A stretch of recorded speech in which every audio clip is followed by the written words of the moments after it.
ಕನ್ನಡ ಭಾಷೆ ಬಗ್ಗೆ ವಿವಾದಿತ ಹೇಳಿಕೆ ವಿಚಾರಕ್ಕೆ ಸಂಬಂಧಪಟ್ಟಂತೆ ನಟ ಕಮಲ್ ಹಾಸನ್ ಅವರ ವಿರುದ್ಧ ತೀವ್ರ ಆಕ್ರೋಶ ವ್ಯಕ್ತವಾಗ್ತಾ ಇದೆ. ಈ ನಡುವೆ ನಟ ಕಮಲ್ ಹಾಸನ್ ಅವರು ಈಗ ಹೈಕೋರ್ಟ್ ಮೆಟ್ಟಿಲೇರಿದ್ದಾರೆ. ಅವರ ಥಗ್ ಲೈಫ್ ಸಿನಿಮಾ ಬಿಡುಗಡೆಗೆ ತೀವ್ರ ವಿರೋಧ ವ್ಯಕ್ತವಾಗ್ತಾ ಇದೆ. ಈ ಹಿನ್ನೆಲೆಯಲ್ಲಿ ಇದೀಗ ಹೈಕೋರ್ಟ್ ಮೆಟ್ಟಿಲೇರಿದ್ದಾರೆ. ಚಿತ್ರದ ಪ್ರದರ್ಶನವನ್ನ ತಡೆಯದಂತೆ ಸರ್ಕಾರ ಹಾಗೂ ಪೊಲೀಸ್ ಫಿಲಂ ಚೇಂಬರ್ಗೆ ನಿರ್ದೇಶನ ಕೊಡಬೇಕು ಅಂತ ಅರ್ಜಿ ಸಲ್ಲಿಕೆ ಮಾಡಿದ್ದಾರೆ. ಸಿನಿಮಾ ಪ್ರದರ್ಶನಕ್ಕೆ ಭದ್ರತೆ ಒದಗಿಸುವಂತೆ ಅರ್ಜಿ ಸಲ್ಲಿಕೆ ಮಾಡಿದ್ದಾರೆ. ರಾಜಕಮಲ್ ಫಿಲಂ ಇಂಟರ್ನ್ಯಾಷನಲ್ ಸಂಸ್ಥೆ ಸಿಇಒ ಮೂಲಕವಾಗಿ ಅರ್ಜಿ ಸಲ್ಲಿಕೆ ಮಾಡಿದ್ದಾರೆ. ನಟ ಕಮಲ್ ಹಾಸನ್ ಒಡೆತನದ ರಾಜಕಮಲ್ ಫಿಲಂ ಸಂಸ್ಥೆ ಇದೇ ಜೂನ್ 5ಕ್ಕೆ ಅವರ ಥಗ್ ಲೈಫ್ ಚಿತ್ರ ಬಿಡುಗಡೆಯಾಗಲಿದೆ. ಹೀಗಾಗಿ ಅದಕ್ಕೂ ಮುನ್ನ ಈಗ ನಟ ಕಮಲ್ ಹಾಸನ್ ಅವರು ಹೈಕೋರ್ಟ್ ಮೊರೆ ಹೋಗಿದ್ದಾರೆ.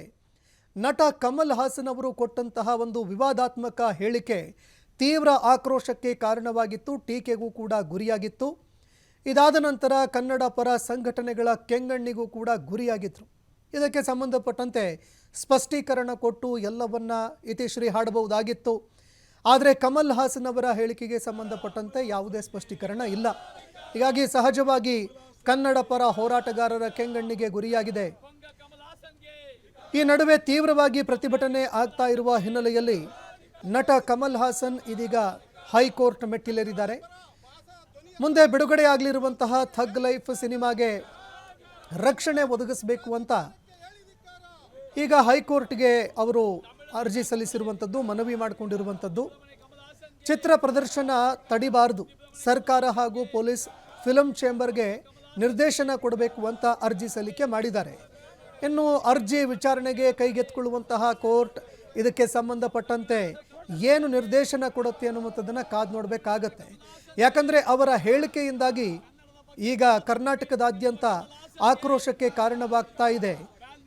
ಇದೇ ಕಾರಣಕ್ಕಾಗಿ ಕ್ಷಮೆ ಕೇಳೋದಕ್ಕೆ ನಿರ್ದೇಶನ ಕೊಡುತ್ತಾ, ಇದಕ್ಕೆ ನೀವು ಯಾಕೆ ಸ್ಪಷ್ಟೀಕರಣ ಕೊಡಲಿಲ್ಲ ಅಂತ ಕೋರ್ಟ್ ಏನಾದರೂ ಕೇಳುತ್ತಾ ಅನ್ನುವಂಥದ್ದನ್ನು ಕಾದು ನೋಡಬೇಕಾಗತ್ತೆ.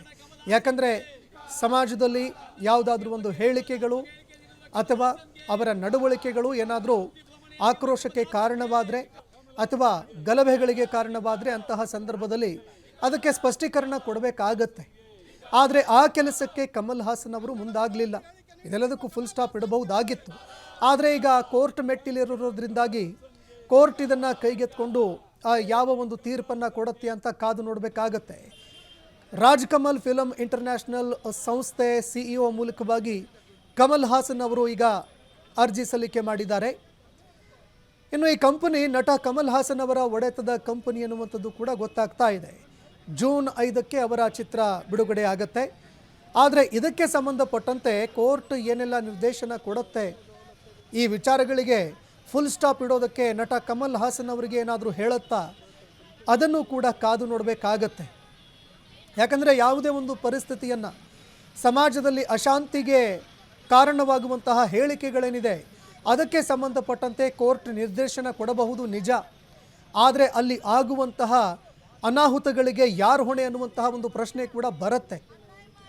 ಕ್ಷಮೆ ಕೇಳಬಹುದಾಗಿತ್ತು ಅಥವಾ ಅದಕ್ಕೆ ಸಂಬಂಧಪಟ್ಟಂತೆ ಸ್ಪಷ್ಟೀಕರಣ ಕೊಡಬಹುದಾಗಿತ್ತಲ್ವೇ ನೀವು? ಇದಕ್ಕೆ ಸಂಬಂಧಪಟ್ಟಂತೆ ಮಾತನಾಡಿ, ಇದೆಲ್ಲದಕ್ಕೂ ಇಲ್ಲೇ ಫುಲ್ ಸ್ಟಾಪ್ ಹಾಕಿ, ನನ್ನ ಉದ್ದೇಶ ಆ ರೀತಿ ಇರಲಿಲ್ಲ ಅಂತ ಸ್ಪಷ್ಟೀಕರಣ ಕೊಡಬಹುದಾಗಿತ್ತು.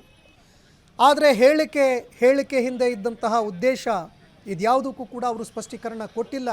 ಆದರೆ ಈಗ ಕೋರ್ಟ್ ಮೆಟ್ಟಿಲೇರಿರೋದ್ರಿಂದಾಗಿ ಪ್ರತಿಯೊಂದು ಥಿಯೇಟರ್ಗಳಿಗೆ ರಕ್ಷಣೆ ಕೊಡೋದಕ್ಕಾಗಲ್ಲ. ಸಿನಿಮಾ ನೋಡೋದಕ್ಕೆ ಅನೇಕರು ಬರ್ತಾರೆ, ಎಲ್ರಿಗೂ ಭದ್ರತೆ ಕೊಡೋದಕ್ಕಾಗಲ್ಲ. ಹೀಗಾಗಿ ಕೋರ್ಟ್ ಇದಕ್ಕೆ ಸಂಬಂಧಪಟ್ಟಂತೆ ಯಾವ ನಿರ್ದೇಶನಗಳನ್ನು ಕೊಡುತ್ತೆ ಅನ್ನುವಂಥದ್ದನ್ನು ಕಾದು ನೋಡಬೇಕಾಗತ್ತೆ. ಯಾಕಂದರೆ ಇಡೀ ರಾಜ್ಯದಾದ್ಯಂತ ಈ ಹೋರಾಟ ವಿಸ್ತರಣೆ ಆಗುವಂತಹ ಸಾಧ್ಯತೆ ಇದೆ. ಈಗಾಗಲೇ ತೀವ್ರ ಪ್ರತಿಭಟನೆಗೆ ಇದು ಕಾರಣವಾಗ್ತಾ ಇದೆ, ತೀವ್ರ ಆಕ್ರೋಶಕ್ಕೆ ಗುರಿಯಾಗ್ತಾ ಇದೆ. ಹೀಗಾಗಿ ನಟ ಕಮಲ್ ಹಾಸನ್ ಅವರ ಒಂದು ಮುಂದಿನ ನಡೆ, ನ್ಯಾಯಾಲಯ ಈ ವಿಚಾರದಲ್ಲಿ ಯಾವ ಒಂದು ತೀರ್ಪನ್ನು ಪ್ರಕಟಿಸುತ್ತೆ ಅನ್ನುವಂಥದ್ದನ್ನು ಕಾದು ನೋಡಬೇಕಾಗತ್ತೆ. ಯಾಕಂದರೆ ಸರ್ಕಾರ ಕ್ರಮ ಕೈಗೊಳ್ಳಬಹುದು. ಯಾವುದೇ ಒಂದು ವಿಚಾರಕ್ಕೆ ಸಂಬಂಧಪಟ್ಟಂತೆ ಸಿನಿಮಾ ಬಿಡುಗಡೆ ಆಗುತ್ತೆ ಅಥವಾ ಒಂದು ಕಾರ್ಯಕ್ರಮ ಇದೆ ಅಂತಂದರೆ ರಕ್ಷಣೆ ಕೊಡಬೇಕಾಗತ್ತೆ, ಪೊಲೀಸ್ ಅಧಿಕಾರಿಗಳು ಕೂಡ ಕೊಡಬೇಕಾಗತ್ತೆ.